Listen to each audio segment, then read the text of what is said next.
High hello welcome back to my channel. मी सुप्रिया आणि सुप्रियाज ब्लॉगमध्ये तुमचं मनापासून स्वागत आहे. तर सगळ्यांना श्री स्वामी समर्थ. स्वामी महाराज तुमच्या मनातल्या सगळ्यांच्या चांगल्या इच्छा लवकरात लवकर पूर्ण करत ही त्यांच्या चरणी मनापासून प्रार्थना. तर इकडे आम्ही चाललेलो आहे बीडामध्ये. तर बीड आपल्या गावापासून म्हणजे गणेशवाडीपासून ना अगदी 2 ते 2.5 किलोमीटर अंतरावरती इतका आहे. आणि जानूची शाळा सुटल्यानंतर मी आणि जानू इकडे बाजारामध्ये भेट द्यायला आलेलो आहे. कारण इकडे अलीकडेच ना आता बाजार भरतो, इकडे आठवडी बाजार, आणि तो सोमवारी भरतो, त्यामुळे आम्ही इकडे आलेलो आहे.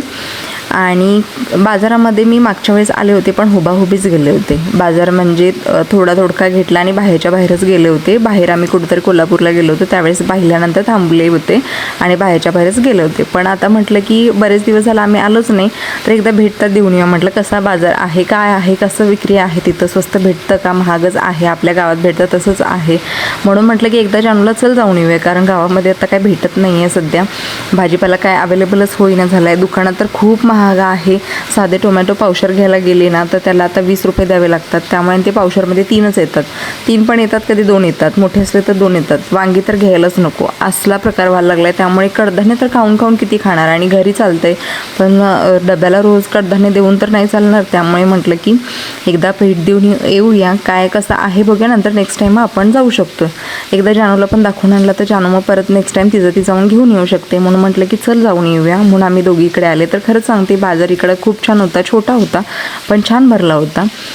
भाजीपालाही स्वस्त होता, छान होता, फ्रेश होता. कारण म्हणजे दलालाचं थ्रू असं काय नव्हतं, शेतकरीच होते जे काय बसले होते, ते आजूबाजूच्या गावचे आले होते आणि तेच बसले होते. आणि हे आमच्या गावच्या वहिनी आहेत बघा, यांच्याकडून मी बीन्स घेतला, तोही छान होता आणि सगळ्यांचा फ्रेशच होता भाजीपाला. त्यामुळे घ्यायलाही काही वाटलं नाही. आणि स्वस्त भाजीपाला कोणाला नको असतो, जितका चांगला होता, जितकं स्वस्त होतं तितकं मी घेतलं. आणि मग मी आणि जानू घरी यायसाठी निघालो. तर वाटेत हा रस्ता दिसतोय तो बीड टू गणेशवाडी आहे आणि नवीन रस्ता झालेला आहे. छान वाटते, आता गाडी मारायला काही वाटत नाही.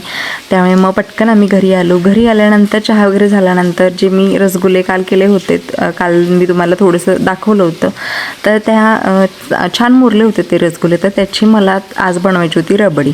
तीही मला ट्राय करायची होती. रबडी म्हणजे रसमलाई करायची होती. त्यामुळे मी इकडे रबडी बनवायसाठी ते ठेवलं होतं दूध आठवायला, आणि त्याच्यामध्ये मी थोडासा खवा घातला होता, जेणेकरून ते घट्टसर होईल, टेस्टलाही छान लागेल. तर त्यातले मी थोडे आता ह्याच्यामध्ये ॲड करणार आहे, रसमलाईसारखं करणार आहे. ह्याची रेसिपी मी तुम्हाला सांगितलं तसं मागच्या व्हिडिओमध्ये की मी नेक्स्ट टाईम परफेक्ट बनवेल, त्यावेळी तुम्हाला मी ती नक्की रेसिपी शेअर करेन. तर ही पण छान झाली होती. तर इकडे दुसऱ्या दिवशी मी ना रात्री तो भाजीपाला मी आल्यानंतर भरून ठेवला होता, ह्याच्यामध्ये परातीमध्ये काढून ठेवला होता. पण मी फ्रीजला लावला नव्हता, कारण मला आधी फ्रीज स्वच्छ करायचं होता. कारण बरेच दिवस झाले म्हणते फक्त की फ्रीज स्वच्छ करायचं आहे, पण ते घडत नव्हतं. फ्रीज उघडला की त्यावेळेस आठवण यायची की बाबा फ्रीज पुसायला पाहिजे होता, खूप घाण आहे. आणि इतर वेळेस ते डोक्यातून सटकून जायचं की बाबा फ्रीज आपला पुसायचा राहिला आहे. आज माळव्याच्या निमित्तानं का असे ना आपण फ्रीजकडे म्हटलं आज वळूया. तर हा माझा फ्रीज आहे बघा, तो हायर कंपनीचा आहे आणि ह्याची सगळी सिस्टीम बघा आतमध्ये आहे त्याची सिस्टीम. आणि इकडे नोट केलेलं आहे की कुठल्या टेम्परेचर कसं लावायचं आहे प्रत्येक म्हणजे सीझनप्रमाणे, थंडी, गरमी आणि पावसाळ्याचं सेटिंग वेगवेगळं आहे. आणि इकडे बरेच दिवस झालं सेटिंगच चेंज केलं नव्हतं, गरमीचं सेटिंग होतं, त्यामुळे खूप टेम्परेचर हाय होतं त्याचं. हाय टेम्परेचर असल्यामुळे काय व्हायला लागलं होतं की डीपला ना जास्त बर्फ व्हायला लागला होता. आणि डीपला सगळं माझी कडधान्यच आहे तिथं म्हणजे असं खूप बर्फ साठायला लागला होता. त्यामुळे मग आता म्हटलं स्वच्छ पुसून घेऊया. आणि पुसताना मी काळजी घेतलेली आहे की मी फ्रीज बंद केलेला आहे. बरेच जणी असं करतात की 1-2दा पुसलं की करंट वगैरे लागत नाही, म्हणून तशा चालूमध्येच फ्रीज पुसायला जातात. पण असं काही करू नका, स्वतःची काळजी स्वतः घ्या. त्यामुळे घरात मी तर एकटीच आहे, त्यामुळे करंट वगैरे लागायला नको, म्हणून मी तर फ्रीज बंद केलेला आहे. तुम्हीही फ्रीज बंद करूनच पुसत जावा. तर इकडे मी छान असा फ्रीज पुसायला घेतलेला आहे. आणि कधी आपल्या हातून म्हणजे सहसा आपण जास्त हे करत नाही, दूध वगैरे सांडत नाही फ्रीजमध्ये, किंवा मुलं वगैरे घ्यायला गेली तर त्यांच्या हातून कुठे नाही कुठं सांडलेलं असतं. तर ते सगळं इकडे तिकडे कोपऱ्यात काय तर राहिलेलं ते मी सगळं स्वच्छ करून घेत होते. आणि त्यातली सगळी भांडी मी काढून घेतले होते. घेताना मला हा खूप छान वाटला होता, कारण याची ग्लास जे आहे दरवाजाला ती काचेची आहे. आणि ते मिरर ग्लास बघूनच ना मी यामध्ये दिसत असेल बघा, पण ह्याच्यावरती ना एक प्रॉब्लेम आहे की जरा जरी हात लावला ना त्याच्यावरती असे ठसे उठतात. तुम्ही कितीही पुसा पण जरा अजून कोणाचा जर हात लागला ना तर ते लगेच घाण दिसतंय. त्यामुळे हे मिरर ग्लासवाला कोण घेणार असेल तर प्लीज घेऊ नका. मला मी फक्त ते आवडला, मिरर आहे, पहिल्यांदाच काय तर बघत होते नवीन, त्यामुळे मी युनिक दिसलं म्हणून मी ते घेतलं होतं. पण असं काही घेऊ नका कारण लगेच घाण दिसते ते. तर इकडे त्याची भांडी घेतलीत काढायला. एक याचं आहे की एक कंटेनर दिलेला आहे तो फ्रूटसाठी दिलेला आहे, एक दिलेला आहे तो भाजीपाल्यासाठी. असे 2 कंटेनर आहेत.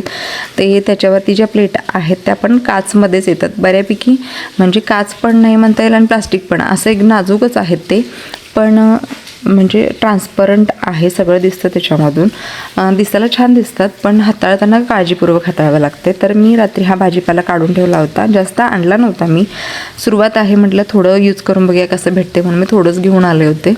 तर मी आता ते स्वच्छ धुवून घेणार आहे कारण ते म्हणतात ना पावसाळ्याचे दिवस आणि त्याच्यावरती तो बसणारा, आता काय धूळ बसत नाही पण ते एकमेकाच्या म्हणजे असं पोत्यामध्ये भरून आणताना एखादं कुठला तर बाबा टोमॅटो समजा खराब झालेला असेल तर तो सगळ्यांना लागतो. त्यामुळे काय होतं ते चिकट प्रकार लागतो आणि कोणी बाजारात कोणी कशा प्रकारे हात लावलेला असतो तो आपल्याला माहीत नसतो.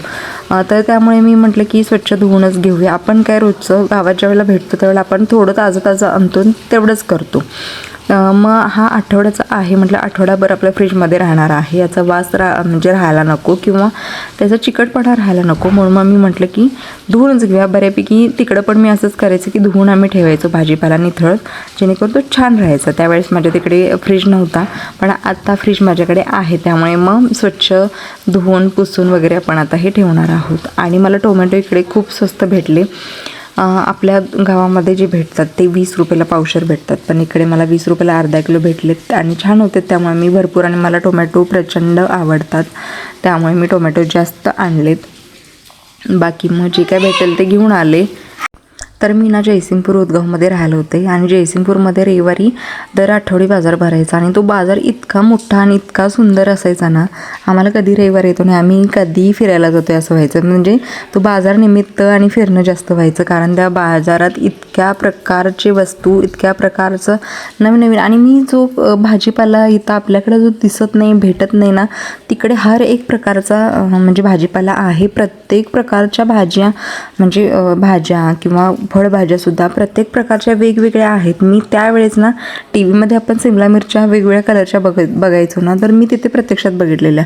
तसा बाजार आपल्याकडे खरोखर व्हायला पाहिजे. तुम्ही जर जयसिंगपूर साईडच्या असाल तर तुम्हाला माहीतच असेल किंवा कोण जर तिकडे जाणार असेल तर नक्की रविवारी एकदा भेट द्या त्या बाजाराला. खूप छान असा बाजार भरतो आणि त्या प्रकारचं खरंच व्हायला पाहिजे. अगदी कपड्यापासून चपलापर्यंत आणि माळव्यापासून भरपूर व्हरायटी. नाश्त्याचे तर प्रकार, नाश्त्याचे पण स्टॉल इतके असायचे दर रविवारी, खूपच छान. त्यामुळे आमची एक छोटी मिनी पिकनिकच म्हणायला चालेल कारण आम्ही रविवारी मग जानू, मी आणि हे तिघंजण आम्ही मस्त बाजारात छान फिरून भाजीपाला आठवड्याचा आम्ही घेऊन येत होतो.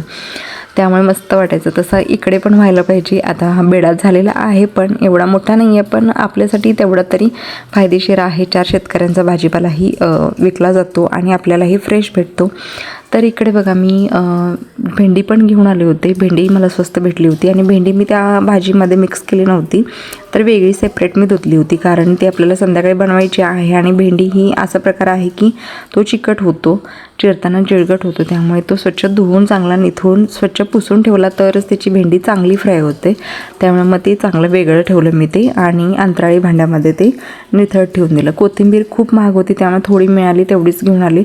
थोडंसं मी सकाळी यूज केली होती त्यातली. तर बीन्स जो मी घेतला होता बीन्सही फ्रेश होता आणि अगदी कोवळा होता, तर तोही मी वेगळाच ठेवणार आहे कारण यात पाणी राहिलं ना तर मग तो थोडा कुजू शकतो. त्यामुळे मग हे स्वच्छ धुवून ना मी हेही चांगलं नितळतच ठेवणार आहे. बऱ्यापैकी आता पावसामुळे काय होतं म्हणजे औषध फवारणी जी होते ती बऱ्यापैकी पावसाने धुवून जाते, पण आपण ही घरी आणल्यानंतर स्वच्छ धुतल्यामुळे काय होतं चांगलंच, म्हणजे खायला पण चांगलं आणि शरीराची काळजी तर आपण सगळे घेतोच, त्यामुळे काय स्वच्छ सगळे धुवून घेतातच, पण अशा प्रकारे धुतलं तर आणि काय प्रॉब्लेम होत नाही.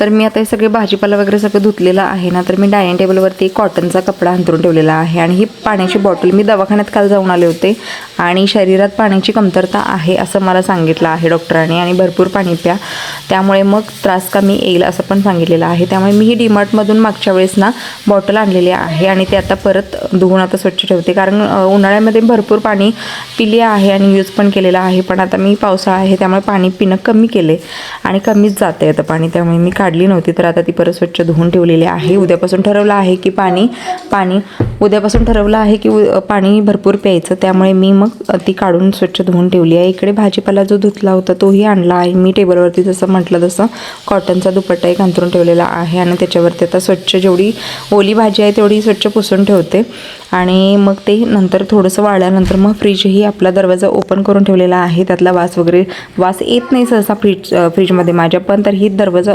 पुसल्यानंतर ओपन ठेवायचा थोडा वेळ, जेणेकरून त्यातला सगळा वास जो आहे तो निघून जाईल. तर इकडे अशा प्रकारे मी सगळी भाजी आता मांडून ठेवणार आहे. मांडून म्हणण्यापेक्षा त्यातलं पाणी सगळं मॉइश्चरायझर जे आहे ते निघून जाईल आणि स्वच्छ वाळल्या जातील भाज्या. वाळल्यानंतर मग आपण त्या फ्रीजमध्ये भरून ठेवूया. फ्रीजला मी ऑर्गनायझर मागच्याकडे ऑनलाईन मी मागवलेला होता ऑर्गनायझर, पण तो मी काय भाजी कमी भेटायला लागली त्यामुळे मी ते काय प्रकार केला की थोडं ते मेकअपचं साहित्य भरायला आणि थोडं देवाचं साहित्य भरायला यातच ते गेलेत. आता नवीन मला मागवायचं आहे, तेही मी मागवणार आहे. छान येतात ऑर्गनायझर, त्याच्यामध्ये भाजीपाला आपण आरामात छान फ्रीजमध्ये सेट करून ठेवू शकतो. तर वाळल्यानंतर हे चांगले राहतील, बघूया आता. त्यामुळे असं तर करून ठेवते. भेंड्या वगैरे आहेत त्याही चांगल्या पसरून ठेवायच्या आणि त्याच्यावरती मग चांगलं पुसून ठेवलं तर भेंडी चांगली मग खायला करताना आणि फ्राय करताना पण चांगली होईल. त्यामुळे मग अशा प्रकारे मी लावून ठेवते. आणि हो, तुम्ही म्हणाल की बाजारात जाऊन एवढीच का भाजीपाला घेऊन आली, तर काय झालं माहिती आहे का, खरेदी करताना ना जानूचं काय झालं, जानू दोडका घेऊ नको, जानू हे घेऊ नको, जानू ते घेऊ नको, कारण डब्याला ती पोरगी काहीच खात नाही. तिला फक्त भेंडी आवडते, भेंडी, पनीर आणि मग ऑमलेट वगैरे असं तिला आवडतं. वांगी अजिबात खात नाही, दोडका अजिबात खात नाही. मग कुठली भाजी करायची हिच्या डब्याला, त्यामुळे मग ती म्हणेल ते मी घेऊन आली. आता बाकीचं मी काय आणलं नाही. मग आता काय करायचं, 2 दिवस भाजी 2 दिवस कडधान्य असंच करायचं, एखाद दिवस नॉनव्हेज असं होते. म्हणून मग ठीक आहे, जेवढं मिळेल तेवढं आणलं. आता मग नेक्स्ट टाईम ती जाईल त्यावेळेस तिला काय आवडेल ते घेऊन येईल, किंवा तिला एखाद्या वेळेस घेऊन नाही गेलं आणि आपलं पण मग आणलं त्यावेळेस चालते. तर कारली आमच्या यांना खूप प्रचंड आवडतात. आम्हाला कुणाला नाही आवडत, पण त्यांना आवडतात म्हणून मी तेवढीच कारली त्यांच्यापुरती घेऊन आले आहे. भाजी बनवायची किंवा फ्राय केली तर चालतील, फ्राय पण मस्त लागतात. काप करून चांगलं तव्यावरती भाजले ना तर तेही खूप छान लागतात. त्यामुळे मग मी कारली त्यांच्यासाठी घेऊन आले. आणि इकडे काकडी पण भेटली होती. काकडी आता ही पावसाळी काकडी आहे, साधी जी काकडी असते ती आता मिळत नाही, त्यामुळे ह्या काकडीचा जरासा दुष्परिणामही होतात. घसा वगैरे खराब होऊ शकतो, सर्दी होऊ शकते. पण म्हणजे ती जर साल काढून मीठ वगैरे लावून पाणी काढून जर यूज केली तर त्याचं काय एवढं काय त्रास होणार नाही, म्हणून मी घेऊन आले. तेवढीच आणली, थोडी वापरून बघायची, मग नंतर आणली तर चालते. तर इकडे भेंडीला मी डबल कापड लावून ठेवलेला आहे, त्याचाच दुपट्टा केला आणि मग म्हणजे त्यातलं पाणी निघून जाईल. इकडे मशीन झालं होतं आणि मशीन मला आता सध्या 2 टाईम लावावं लागायला लागले, कारण कपडे 2 वेळा व्हायला लागलेत सगळ्यांचे. पावसामध्ये भिजून आले तर कपडे बदलतात. मुलांची तर काय शाळेतली आणि घरी यूज केलेली वेगळीच असतात. माझी इकडे तिकडे भिजले तर थंडी वाजते म्हणून मीही चेंज करते. यांची कामातून आलेली वेगळी, घरात सकाळी जाताना रात्री घालताना कपडे वेगळी, त्यामुळे कपडे तर खूपच जास्त व्हायला लागलेत. त्यामुळे 2दा तर मशीन लावावंच लागतं. आणि इकडे मी आता बाल्कनीमध्ये आमच्या ह्या मॅगीला आणि बबलीला ठेवलेली आहे. इकडे सोय केली त्यांची, कारण टेरेसवर आता पाऊस येतो आणि बाल्कनीमध्ये पाऊस अजिबात येत नाही, त्यामुळे इकडेच त्यांना ठेवले. तर त्यांच्यासाठी मी कपडे उन्हात घालायला आल्यानंतर दूध वगैरे घेऊन आले, त्यांना घातली आणि मग बाकीचं जे काय आहे ते उरकायला गेले. तर चला, व्हिडिओचा एंड आता इथंच करते. पुन्हा भेटू नवीन एका ब्लॉगमध्ये. तोपर्यंत बाय.